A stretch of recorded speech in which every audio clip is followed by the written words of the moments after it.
علیکم، میں امداد سمرو۔ آپریشن کلین اپ شروع کر دیا گیا ہے۔ تحریک انصاف کے بعد مسلم لیگ نون کے اندر بھی 2 بڑوں کی چھٹی کروا دی گئی ہے، اور مریم نواز کو بھی احساس ہو گیا ہے وہ غلطی پر تھیں، اب ان کو سمجھ آ گئی ہے کہ کیا کرنا چاہیے اور کس طرف جانا چاہیے۔ اور دوسرا معاملہ ہے منی پاکستان، تو پیپلز پارٹی نے لے لیا، پاکستان کس کا ہوگا؟ کراچی پر پیپلز پارٹی نے اپنی حکومت بنا لی، اور اب وہاں پر جو ہے میئر اور ڈپٹی میئر پیپلز پارٹی کے مرتضیٰ وہاب اور عبداللہ مراد کے صاحبزادے سلمان عبداللہ مراد۔ بلکہ دلچسپ بات ہوئی، میں دیکھ رہا تھا سوشل میڈیا پر، آج ٹی وی کا ایک اپنا تھا خبر تھی جس میں کہا گیا تھا کہ سلمان مراد جو ہیں وہ مراد علی شاہ کے صاحبزادے ہیں۔ کراچی جس ٹی وی چینل کا مرکز ہے، وہاں پر کس طرح جو ہوتا ہے نا پروپیگنڈا خبر کے اوپر حاوی ہو جاتا ہے۔ پروپیگنڈا کہ جی سلمان مراد، اچھا سلمان نام ہے تو مراد علی شاہ صاحب کا صاحبزادہ ہوگا، مراد علی شاہ کا بیٹا ہوگا۔ سلمان مراد پیپلز پارٹی کے نامور لیڈر عبداللہ مراد کے صاحبزادے ہیں، اور ملیر کے ٹاؤن کے وہ ناظم اور چیئرمین رہ چکے ہوئے ہیں، ان کو ڈپٹی میئر بنا دیا گیا۔ تو وہ کمال، ویسے وہ میں دیکھ رہا تھا کہ یار مطلب ہمارا اردو میڈیا بعض اوقات ایسی حرکتیں کر جاتا ہے، کسی قسم کی کوئی تحقیقات تفتیش نہیں ہوتی، چل رہا ہوتا ہے سارا کچھ اٹھو اٹھ، جس کو پنجابی میں کہتے ہیں، جھوٹ ہی جھوٹ اور پروپیگنڈا ہی پروپیگنڈا۔ تو بہرحال تو 19 جون کو حلف اٹھا لیں گے مرتضیٰ وہاب اور عبداللہ مراد، اور اس کے بعد باقی جو ٹاؤنز ہیں کراچی کے۔ ویسے تو 100% پیپلز پارٹی نے سندھ تاریخ میں پہلی بار 100% پیپلز پارٹی نے لے لیا۔ اس کی وجہ میں نے آپ کو بتا دی تھی، ایک تو ظاہر ہے وہاں کوئی متبادل نہیں ہے، دوسرا یہ ہے کہ وہاں پر اب وہ جو ایک چینج ہوا ہے پیپلز پارٹی کے اندر بھی بذات خود، یہ ریئلائزیشن ہوئی ہے کہ بھائی کام کریں گے تو لوگ ووٹ دیں گے۔ اس وجہ سے ایمرجنسی کی بنیاد پہ کافی سارے کام کر دیے گئے تھے، تو اس پر بعد میں، لیکن منی پاکستان پیپلز پارٹی نے لے لیا ہے، تو اب جو پورا پاکستان ہے کس کا ہوگا اس پر میں بعد میں بات کروں گا۔ پہلے ذرا آج آتے ہیں، مسلم لیگ نون کا جنرل کونسل تھا، بڑا ایونٹ تھا، اس میں شہباز شریف صاحب کو بلا مقابلہ منتخب کر دیا گیا ہے صدر، اور اس کے بعد احسن اقبال صاحب کو جنرل سیکرٹری بنایا گیا۔ اسی طرح مریم اورنگزیب صاحبہ جو ہیں وہ بنی ہے سیکرٹری انفارمیشن، اور مریم نواز صاحبہ جو میں بھول گیا ان کو بنا لیا ہے سینئر نائب صدر۔ جو کنونشن ہوا یا جو اجلاس ہوا جس میں ظاہر ہونا تھا، الیکشن کمیشن نے تو نوٹسز کیے ہوئے تھے کہ بھائی آپ اپنا انٹرا پارٹی الیکشن کروا لیں، ورنہ پھر آپ کی جو ہے وہ الیکشن کمیشن میں رجسٹریشن وہ منسوخ یا معطل کر دی جائے گی۔ انتخابات آنے کو ہیں، نواز شریف صاحب تیاری پکڑ رہے ہیں کہ وہ پاکستان واپس آئیں، تو اس سے پہلے ظاہر ہے یہ سارا کچھ پروسیس کرنا تھا۔ اور ویسے بھی ہمارے ہاں پولیٹیکل پارٹیز میں انتخابات نہیں ہو سکتے، نہیں کروائے جاتے۔ میں اکثر ایک گزارش کیا کرتا ہوں کہ لوگ سوال اٹھاتے ہیں کہ سیاسی جماعتوں کے اندر جمہوریت کیوں نہیں ہے، اس کی وجہ میں اکثر یہ بتایا کرتا ہوں، اور موروثیت کیوں ہے اس کی وجہ میں اکثر یہ بتایا کرتا ہوں۔ میں پولیٹیکل سائنس کا اسٹوڈنٹ ہوں، پاکستان کی پولیٹیکل جو ہسٹری ہے اس کو مطلب کوئی کم و بیش 28 سال رپورٹ کیا ہے، اور اس سے پہلے والی ہسٹری پڑھی ہے، سنی ہے، پاکستان کے حالات سے واقف ہوں۔ یہ دعویٰ تو نہیں ہے کہ 100% واقف ہوں، لیکن میرا جو اپنا ہمیشہ سیاسی تجزیہ رہتا ہے کہ پاکستان میں موروثیت کیوں ہے پولیٹیکل پارٹیز میں، اس کا میں ہمیشہ ایک بات کرتا ہوں کہ ہمارے یہاں پولیٹیکل پارٹیز کو پنپنے نہیں دیا جاتا، ہمارے یہاں پولیٹیکل پارٹیز کو توڑ دیا جاتا ہے۔ جیسے پولیٹیکل پارٹی ایک بطور سیاسی جماعت عوام کے اندر جڑیں پکڑتی ہے تو اس کو توڑنا شروع کر دیا جاتا ہے، تو پھر جو پولیٹیکل ورکر ہوتا ہے نا وہ طاقتور کے ساتھ جڑتا ہے۔ اسٹیبلشمنٹ کی طاقت کے مقابلے میں پارٹی کے اندر طاقتور کون ہے؟ تو بھٹو فیملی سے زیادہ پیپلز پارٹی میں طاقتور کوئی اور نہیں ہے، کرزمیٹک اور نہیں ہے۔ شریف فیملی سے زیادہ مسلم لیگ نون کے اندر کوئی طاقتور اور کرزمیٹک نہیں ہے جو پارٹی کو جوڑ سکے، جو اس توڑ پھوڑ کا مقابلہ کر سکے، جو جیلیں بھگت سکے۔ ان دونوں پولیٹیکل پارٹیز کے لیے تو آپ کہہ سکتے ہیں نا کہ پیپلز پارٹی کی پہلے لیڈرشپ قربانیاں دیتی ہے، اس کے بعد کارکنوں کی باری آتی ہے۔ بھٹو شہید کی شہادت سے لے کے محترمہ بے نظیر بھٹو کی ضیاء کے دور میں جیلیں کاٹنے تک، نصرت بھٹو شہید نے سب سے پہلے جو ایک ڈنڈا کھایا تھا اپنے سر پر، جب ان کے خون ٹپکا تھا، فوارے نکلے تھے جب ان کے سر سے خون کے، تو اس کے بعد جالوں کا لہو گرم ہوا تھا. انہوں نے کہا تھا کہ یہ کیا ہو گیا. محترمہ نصرت بھٹو شہید کو جالے اپنی ماں کہتے تھے کہ بھٹو شہید، بھٹو کی، اس وقت تو بھٹو صاحب جیل میں تھے، کہ بھٹو کی اہلیہ کے اوپر ڈنڈے پڑے. تو لوگ پھر اس خاندان کو، اس کو اپنا مرکز و محور سمجھتے ہیں، اس کو اپنی پناہ گاہ سمجھتے ہیں کہ وہ کھڑا ہے تو ہم بھی کھڑے ہیں، اگر وہ نہیں کھڑا تو پھر کوئی نہیں کھڑا ہوتا. اسی طرح مسلم لیگ نون میں آپ دیکھ لیجئے، نواز شریف صاحب کو جب پہلی بار بدترین مصیبت کا سامنا کرنا پڑا 99 میں مشرف کے دور میں، جب وہ جیل گئے، ان کے پورے خاندان کو جیل بھیج دیا گیا، تو اس وقت محترمہ کلثوم نواز صاحبہ کھڑی ہوئی تھی، باقی مسلم لیگ نون میں کوئی نہیں کھڑا ہوا تھا. میں تب 2000 میں مئی میں جب لاہور آیا تھا، انہوں نے آہستہ آہستہ تحریک کا آغاز کیا تھا، تو میں ریگولر ان کو رپورٹ بھی کرتا تھا، ان کو کور کرتا تھا، رپورٹ کرتا تھا ان کے ایونٹس کو، اور ان کے ساتھ میری بہت اچھی نیازمندی بھی تھی. نفیس خاتون تھی، وہ ڈٹ کر کھڑی، گھریلو خاتون تھی، ان کو سیاست کا اس طرح سمجھ بوجھ نہیں تھی، نہ وہ سیاست کے لیے تھیں کہ میں سیاست کروں گی اور پھر سیاست ہی کروں گی، جس طرح بینظیر بھٹو شہید نے کیا، جس طرح بیگم نصرت بھٹو نے کیا. ایسا نہیں تھا. وہ آئی تھیں صرف اور صرف اس وقت تحریک چلانے کے لیے. تو جو پولیٹیکل پارٹیز ہمارے ہاں ہیں، ان کو موروثیت کے تانے دینے والے پہلے یہ بھی تو دیکھیں کہ ان پارٹیز کو توڑا کتنی بار گیا ہے. پیپلز پارٹی سے نیشنل پیپلز پارٹی بنی، پیپلز پارٹی سے پیٹریاٹ بنی، پتہ نہیں کتنی بار پیپلز پارٹی کے لوگوں کو توڑ کر کبھی کسی پارٹی میں کبھی کسی پارٹی میں. مسلم لیگ نون بھی اپنی چھوٹی سی عمر میں کوئی 2-3 بار ٹوٹ چکی ہوئی ہے، تو توڑا جاتا ہے پارٹیوں کو. تو بہرحال تو آج وہ ہوا جنرل کونسل کا اجلاس. اس میں 2 چیزیں بلکہ 3 چیزیں اہم تھیں، 2 ہی تھیں، 2 اہم چیزیں تھیں. ایک، مریم نواز صاحبہ کا اپنی حکومت کو، شہباز شریف صاحب کی حکومت کو اپنی حکومت تسلیم کرنا، اور دوسرا پہلی بار یہ اعتراف کرنا کہ شہباز شریف کے فیصلے شہباز شریف کے نہیں ہیں، نواز شریف کے فیصلے ہیں.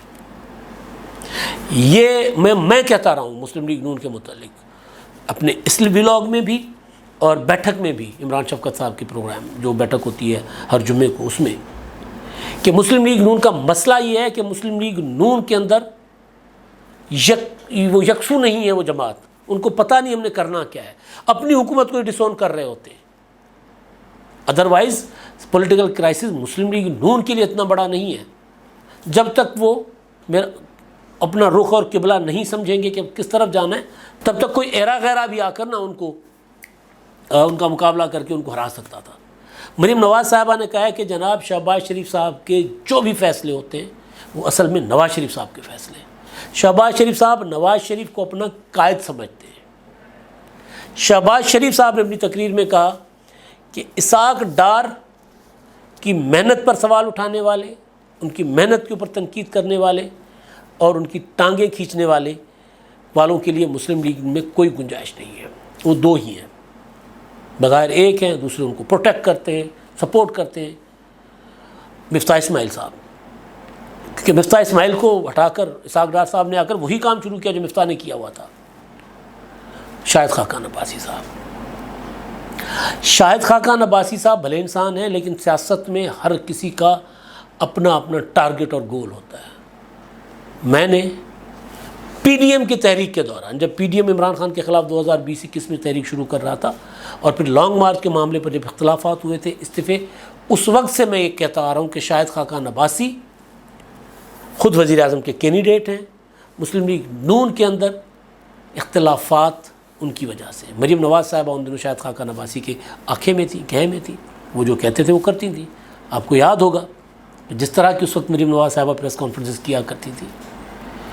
دوسرا، جب شہباز شریف صاحب کی حکومت بنی، یہ والی پی ڈی ایم کی حکومت، پیپلز پارٹی اور دیگر اتحادیوں کی حکومت، تو شروع میں مشکل فیصلے کرنے پڑ رہے تھے. آپ کو یاد ہوگا مریم نواز صاحبہ نے جو سب سے بڑا اپنی حکومت پر وار کیا تھا وہ یہ تھا کہ پیٹرول کی قیمتیں بڑھائی گئی تھیں. تو مریم نواز صاحبہ نے کہا تھا کہ جی یہ فیصلہ ہمارا نہیں ہے، یہ نواز شریف کا فیصلہ نہیں. انہوں نے ٹویٹ کیا تھا کہ نواز شریف صاحب نے پیٹرولیم کا قیمتیں بڑھانے کے فیصلے سے اختلاف کیا ہے. اس وقت میرا خیال ہے مفتاح اسماعیل تھے، مفتاح اسماعیل تھے وزیر خزانہ، اختلاف کیا ہے اور وہ میٹنگ چھوڑ کر چلے گئے. انہوں نے کہا کہ جس میں میری مرضی شامل نہیں ہے.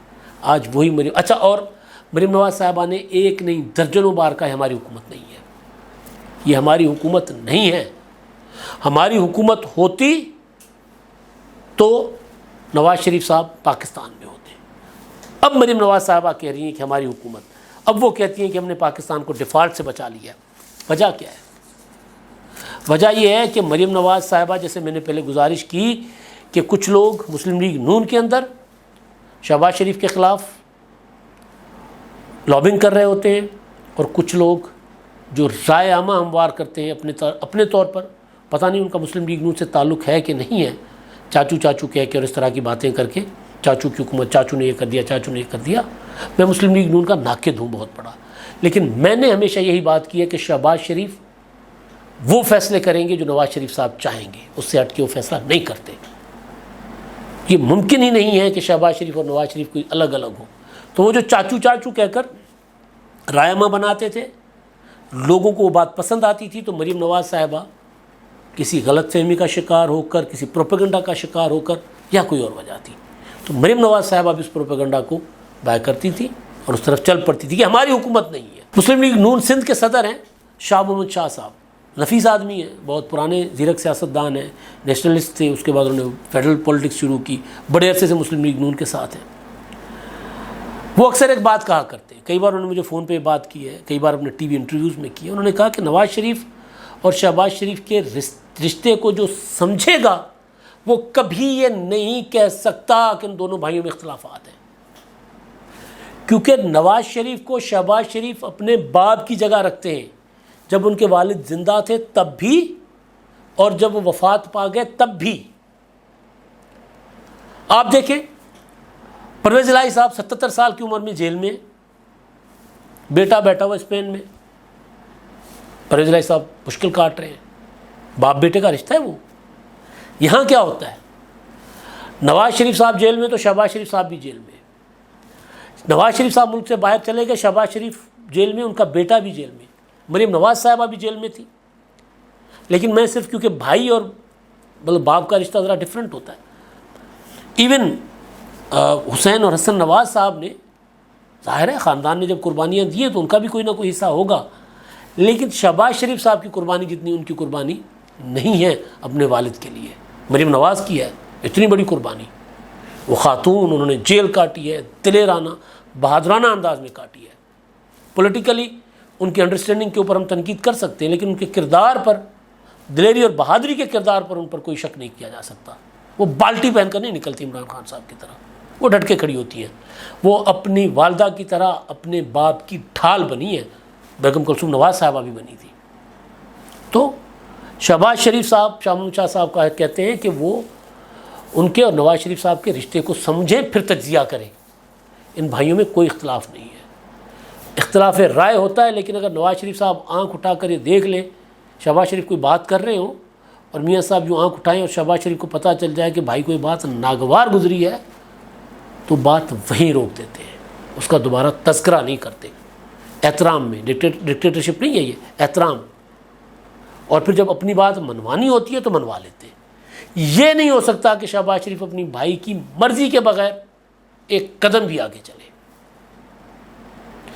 ان کے فیصلوں سے نقصان ہو سکتا ہے, ہوا ہو, لیکن نواز شریف کی مرضی اس میں شامل ہے. 2007 میں جب نواز شریف صاحب پاکستان واپس آئے تھے, شہباز شریف صاحب پاکستان واپس آئے تھے محترمہ کی شہادت, محترمہ شہید کے بعد. اکتوبر میں وہ آئے تھے اور نومبر میں یہ آ گئے تھے, دونوں وہ آئی تھی. تو اس کے بعد جو پنجاب میں حکومت بنی تھی شہباز شریف صاحب, اور شہباز شریف صاحب نے اپنے کندھوں کو بٹھا کر 2013 میں اپنے بھائی کو وزیر اعظم بنوایا تھا. تو شہباز شریف کو پھر 18 میں کہا گیا تھا کہ جی آپ وزیر اعظم بنے. انہوں نے کہا نہیں, یہ وزارت عظمیٰ کیا ہے بھائی کے سامنے, میں نہیں دے سکتا, میں نہیں لے سکتا. نہیں لی تھی, ورنہ عمران خان کی جگہ شہباز شریف امیدوار تھے اسٹیبلشمنٹ کے. انہوں نے کہا نہیں جی. وزیر اعظم ہاؤس کا دروازہ کھول دیا گیا تھا کہ ادھر جائیں, اور جیل کا دروازہ کھول دیا گیا تھا کہ آپشن آپ کے پاس ہے, یا آپ جیل میں جائیں یا وزیر اعظم ہاؤس میں جائیں. شہباز شریف صاحب جیل میں چلے گئے, تمام تر بیماریوں, کینسر کے مریض ہیں, کمر درد ہے, سارا کچھ. تو مریم نواز صاحبہ کا یہ جو ان کو احساس ہوا ہے یا جو بھی ہے ان کی پالیسی شفٹ ہے، لیکن اچھا شفٹ ہے، وہ اون کر رہی ہیں اپنی حکومت کو. جب اپنی حکومت کو اون کریں گی تو اس کے بعد ان کو ڈیفینڈ کرنے میں سہولت ہوگا، فائدہ ہوگا. اچھا، اب دوسری چیز وہ جو میں بات کر رہا تھا اسحاق ڈار صاحب پر تنقید کے حوالے سے، مفتاح اسماعیل اور شاہد خاقان عباسی صاحب کے حوالے سے. شاہد خاقان عباسی کو کوئی عہدہ نہیں ملا. مفتاح اسماعیل صاحب جنرل سیکرٹری تھے سندھ کے، ان کو بھی بلایا نہیں گیا وہاں پر، وہ بھی اسے چھوڑ چکے ہوئے پارٹی تقریباً، تو وہ بھی ورکرز کنونشن میں نہیں تھے. تو اور وزیر اعظم شہباز شریف صاحب کا یہ کہنا کہ جناب جو اسحاق ڈار کی ٹانگیں کھینچے گا اس کے لیے مسلم لیگ نون میں گنجائش نہیں ہے، اس کا مطلب ہے کہ ان دونوں کو کہہ دیا گیا کہ جی اپنا راستہ الگ بنو. ویسے بھی وہ پولیٹیکل پارٹی بنانے کے چکروں میں تھے. آخری چیز جو تھی وہ تھی منی پاکستان. تو اس پر میں پھر اگلے ولاگ میں، کیونکہ بات لمبی ہو گئی ہے، پھر وہی میں بات کروں گا جو میں نے پہلے بھی کہی ہوئی ہے کہ کراچی کے انتخابات ایک اشارہ دے رہے ہیں کہ قومی سیاست اب کس طرف جائے گی. اب اگلی حکومت جو ہے وہ مرکز میں پیپلز پارٹی بنائے گی، اپنے اتحادیوں کے ساتھ بنائے گی. ہو سکتا ہے مسلم لیگ نون اتحادی ہو، یا ہو سکتا ہے مسلم لیگ نون اپوزیشن میں ہو. میری اپنی، جب عمران خان صاحب ابھی 9 مئی نہیں کیا تھا تو اس سے بھی بہت پہلے، کہ میرا ایک تجزیہ ہے کہ مرکز میں حکومت پیپلز پارٹی بنائے گی چھوٹے اتحادیوں کے ساتھ مل کے، مسلم لیگ نون مرکز میں اپوزیشن میں ہوگی، تاکہ عمران خان صاحب کے لیے مرکز میں اپوزیشن کی سلاٹ بھی نہ چھوڑی جائے. کیونکہ اپوزیشن میں اگر وہ آ گئے، اپوزیشن کی سلاٹ پی ٹی آئی کے پاس ہوئی تو پی ٹی آئی دوبارہ پنپ سکتی ہے، دوبارہ اٹھ سکتی ہے، لہٰذا وہ سلاٹ بھی ان کو نہیں ملنی. پنجاب میں کولیشن گورنمنٹ بنے گی، پنجاب میں نون لیگ نہیں چھوڑے گی. تو یہ اس طرف جو ہے وہ صورتحال بنے گی. پاکستان جو ہوگا، اسلام آباد، وہ اتحادیوں کے پاس ہوگا، اور اتحادیوں میں کبھی امکان یہ ہے کہ ان کو لیڈ پیپلز پارٹی کرے گی. کراچی کے الیکشن کے رزلٹ اور حالات یہی بتا رہے ہیں. اب تک کے لیے اتنا ہی. اللہ حافظ.